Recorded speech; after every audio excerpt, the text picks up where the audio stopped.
Hello guys, I would want to take this chance in a very special way to welcome you to our study today based on one of the topics in Form 4 chemistry syllabus. And the topic is none other than chemistry of metals. Now, metals are very much important because some of the metals are used in the industry as catalysts. Some of the metals are used in the manufacturing companies or industry to manufacture essential products. For example, sodium metal can be used in the manufacture of sodium hydrogen carbonate, which is essentially needed in the baking industry. Some metals, for example, iron, can be used in the manufacture of the iron sheets, which is very much important in construction for roofing. Some metals can be used in the manufacture of utensils, for example, the sulfurias and others.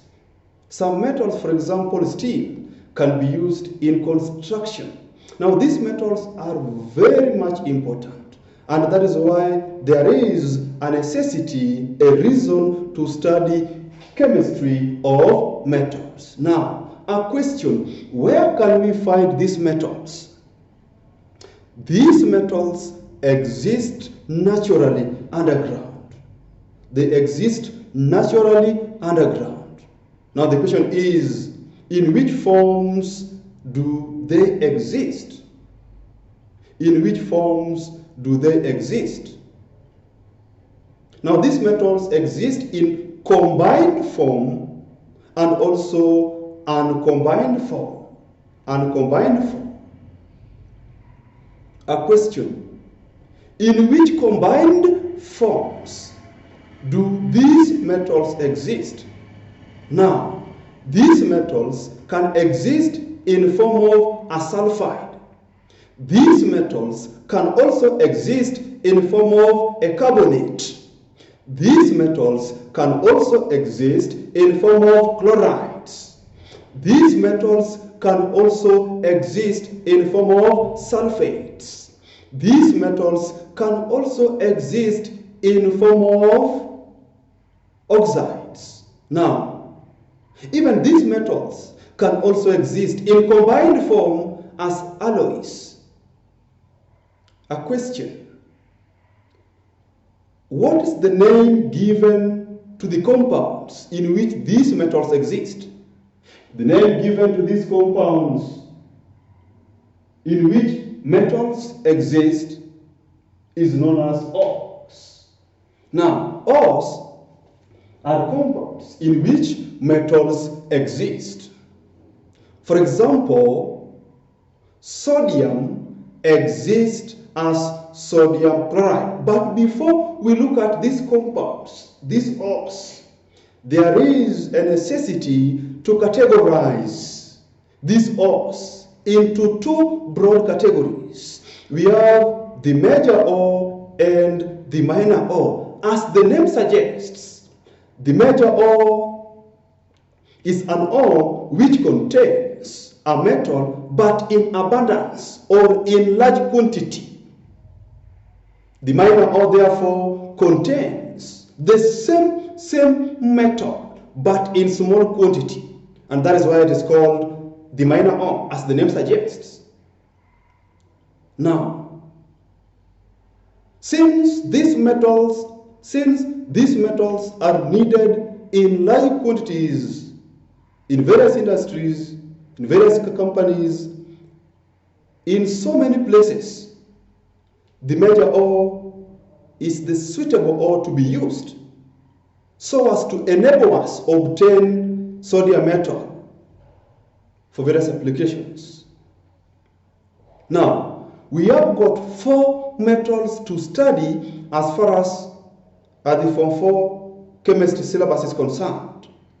We have the first one, sodium metal, we have aluminum metal, we have zinc metal, we have iron metal, we have copper metal, and we have lead metal. Now,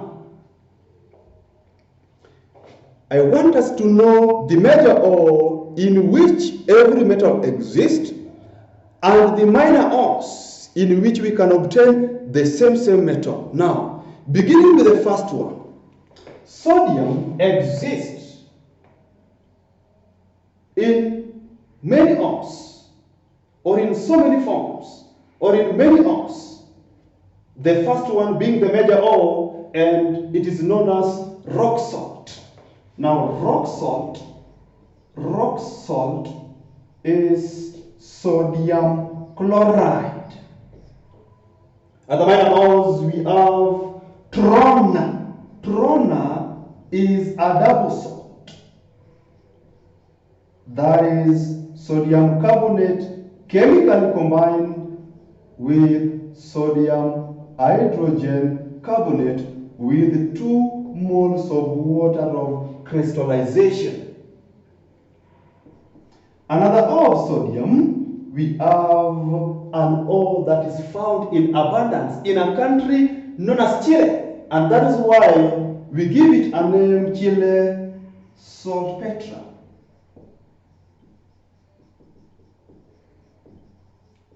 Basically, sodium nitrate. Another ore in which sodium exists is known as washing soda. Basically, decahydrate sodium carbonate means it has 10 moles of water of crystallization. Now, these ones are the common minor ores of sodium metal. The second metal here is aluminium.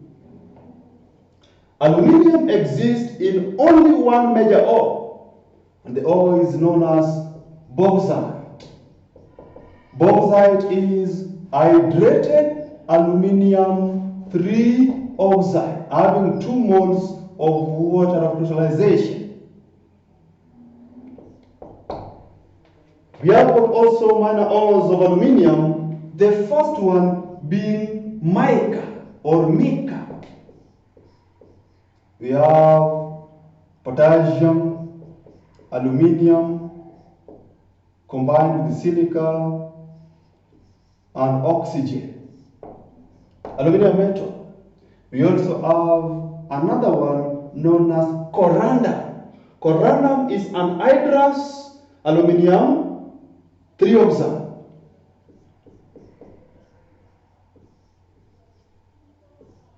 Corundum.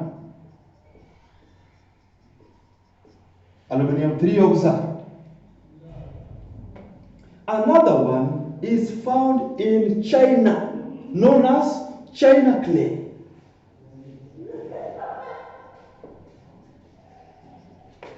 So we have another one, aluminium with the silica that way. So these ones are the minor ores in which aluminium metal exists. Going to the third metal of our study, zinc metal. The major ore in this case, we have got but 2 major ores. The first one being calamine, zinc carbonate. The second one being zinc blended with a chemical formula zinc sulfide. We only have but 1 minor ore of zinc, known as zinc oxide. Zinc 2 oxide with a chemical formula of zinc and oxygen atom, zinc oxide. Now, this one is the minor ore, and we have got 2 major ores of zinc. Going to the fourth metal, we have got iron metal. Iron metal exists in only 1 major ore, hematite. Hematite is iron 3 oxide. Iron 3 oxide. Now we have got the minor ores in which iron exists. The first one being magnetite. We have magnetite, which is tri-iron tetraoxide. We also have another known as pyrite.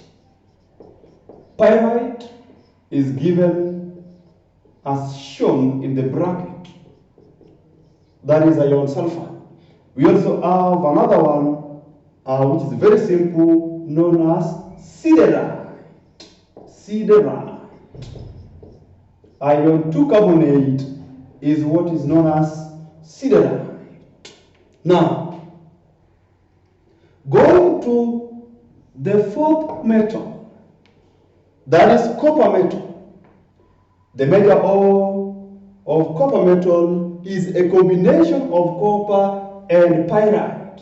Therefore, it is known as copper pyrite. Copper, then pyrite. We have other ores, other minor ores. The minor ores in this case, we have number one, we have chalcocite, which is basically copper 1 sulfide. Another one, we have cuprite. Cuprite is basically copper 1 oxide. Then we have malachite. Malachite is basically a basic carbonate salt.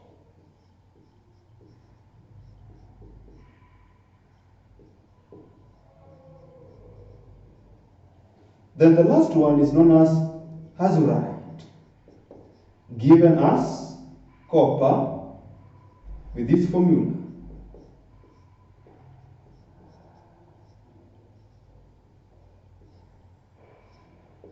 Now, these ones are the minor ores in which copper exists. So we have the minor ores and the major ores. The last metal, we have lead metal, which exists in only one major ore. And the major ore is commonly known as galena.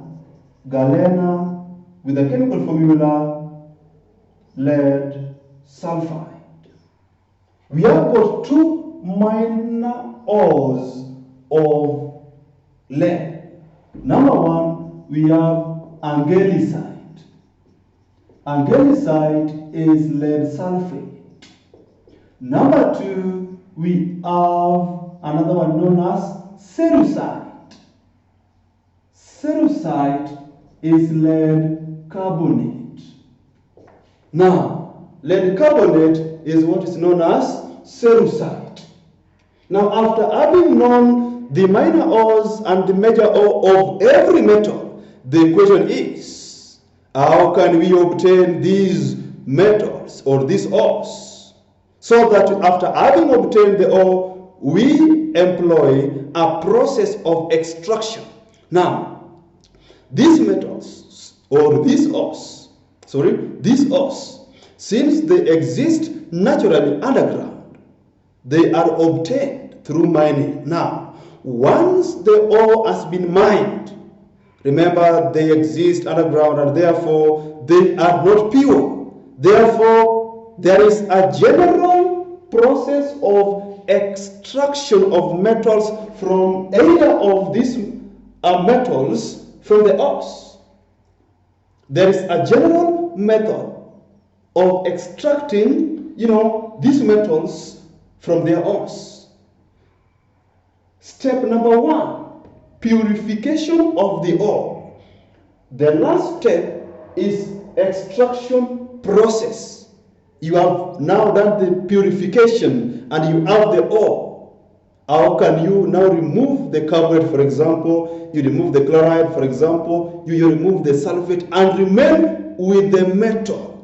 That one will be explained under extraction process. Now, the method of making the ore to be pure is known as purification. It takes place in 4 major steps. Remember, the ores are mined from the ground. Now, there are other materials. which make the ore to be impure. For example, magnetic materials. And therefore, the first step is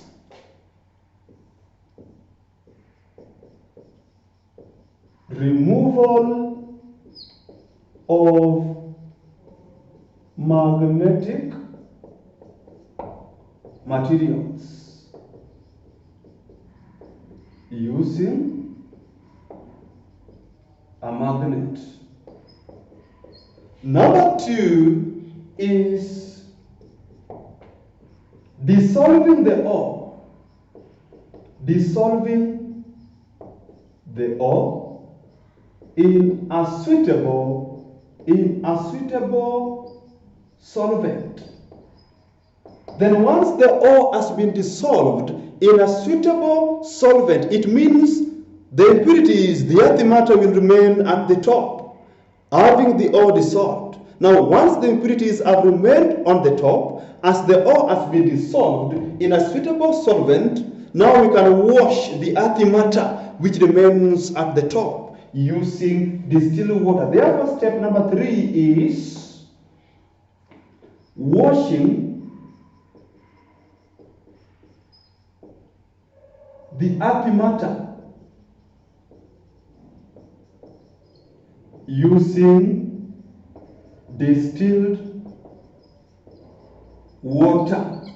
Now, once the magnetic materials have been removed by the magnet, and again the ore has been dissolved and the earthy matter has been removed, now we have the dissolved ore. Now the dissolved ore is now subjected to the last step of purifying the ore. And the last step is known as froth flotation.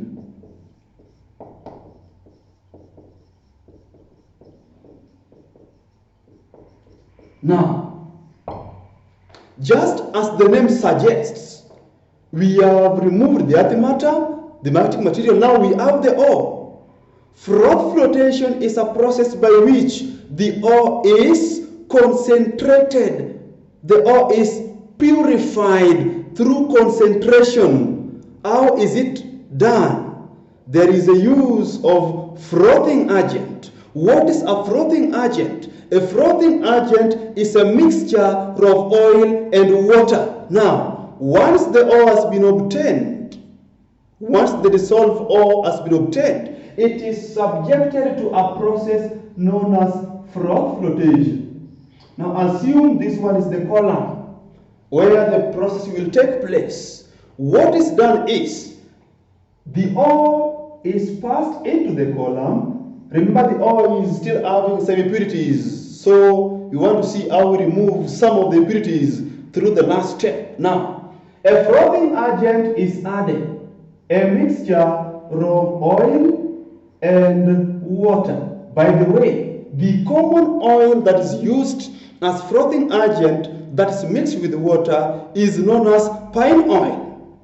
Now, when the mixture of oil and water is passed into the column, it means the frothing agent, that is the mixture of oil and water, will separate and will remove and separate the impurities and allow them to do what? To sink. So the oil will pass, a mixture of oil will pass and remove the impurities, and they will settle at the bottom, leaving the ore with less impurity floating. Now, the process of separating the impurities to allow them sink at the bottom as the ore float is known as froth flotation. Now the ore is now given a name as froth. Now, this froth that is now floating at the top is removed and collected here. This one is not the froth. It's removed and collected there. Now that froth, since it is moist, it is dry. And once it has been dried and skimmed very well, it will now be subjected to the last step of metal extraction. And that is what is known as extraction process. Now, there are two major methods of extracting a metal from its ore. Now, number one, we have electrolysis. We have electrolysis.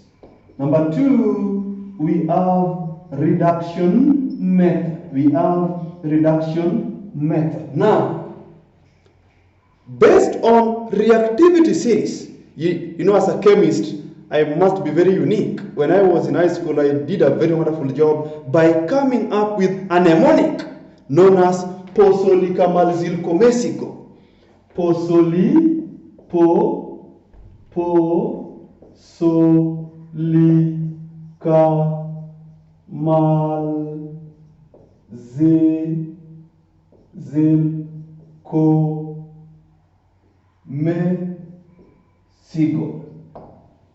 This one is the reactivity series. Sodium being more reactive, potassium being the most reactive, Sodium follows, lithium, calcium, magnesium, aluminium, zinc, iron, lead, copper, mercury, and we have silver and gold. Now, these symbols are just representing, you know, the elements. So, potassium is more reactive now. As we go upwards, reactivity increases. As we go downwards, reactivity decreases now. Since we have got more reactive elements and less reactive metals, therefore, we are supposed to know which method are we supposed to employ now. Those metals which are more reactive cannot be reduced by the common reducing agents such as carbon and coke, and therefore electrolysis is employed to reduce them, to reduce the ores containing them to form metals. Now, those ones which are less reactive, for example, zinc, iron, lead, copper, can be extracted from their ores through reduction. And that is why sodium is extracted by a process known as Downs. Electrolysis is used. Aluminium is also extracted in a steel tank. I will explain that very well in subsequent lessons. By a process known as what? Electrolysis. Now the remaining four, that is, we have zinc, we have iron, we have copper, and lead will be extracted from their ores, but by employing reduction, since they are less reactive and the common reducing agent can reduce their ores to the respective metals. Unlike the more reactive metals like aluminum and sodium, which cannot be reduced, and therefore in our second lesson we will look at a typical example, using a typical example, for example, lead, to explain the whole process of what? Of extraction. May God bless you, and if you have a question, you're allowed to ask. Thank you. God bless you.